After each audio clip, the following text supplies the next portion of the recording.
তো আজকের ভিডিওটা কিন্তু খুবই ইম্পর্টেন্ট। তো আজকে আমরা জেনে নেব যে জ্যামিতি কাকে বলে, জ্যামিতি কত প্রকার ও কি কি, জ্যামিতি কি, জ্যামিতি এর সংজ্ঞা এবং জ্যামিতি বলতে কি বুঝো।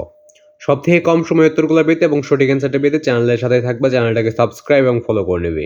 আর সকলের প্রতি আমার সালাম, আসসালামু আলাইকুম। তো সকলে ইসলামের জবাবটা অবশ্যই দিয়ে নেবে। তো জ্যামিতি, তো আজকে শুধু আমরা জ্যামিতি সম্পর্কে জেনে নেব। তো তোমরা দেখতে পাচ্ছ যে জ্যামিতি কাকে বলে, জ্যামিতি কত প্রকার ও কি কি, জ্যামিতি কি, জ্যামিতির সংজ্ঞা। তো আমরা উত্তরটা দেখে নেব। তো আরও যদি কোনো প্রশ্ন লাগে সেটা কিন্তু কমেন্ট বক্সে বলে যাবে। কমেন্ট বক্সে না বললে কিন্তু আমি জানতে পারবো না যে তোমাদের কোনটা দরকার হচ্ছে, আমি কোনটা দেবো।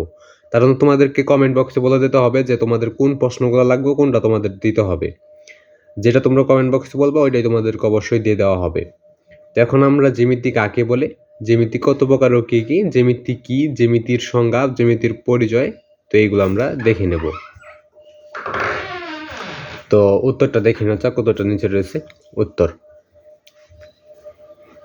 উত্তর গণিতবিদ্যার যে শাখায় ভূমি ও স্থানের পরিমাপ সম্পর্কে বিশদ আলোচনা করা হয় তাকে জ্যামিতি বলে। তো গণিতবিদ্যার যে শাখায় ভূমি ও স্থানের পরিমাপ সম্পর্কে বিশদ আলোচনা করা হয় তাকে জ্যামিতি বলে। তো এটা ছিল জ্যামিতি কি, জ্যামিতি কাকে বলে, জ্যামিতির উত্তর, জ্যামিতির একটা উদাহরণ বা জ্যামিতির একটা উত্তর।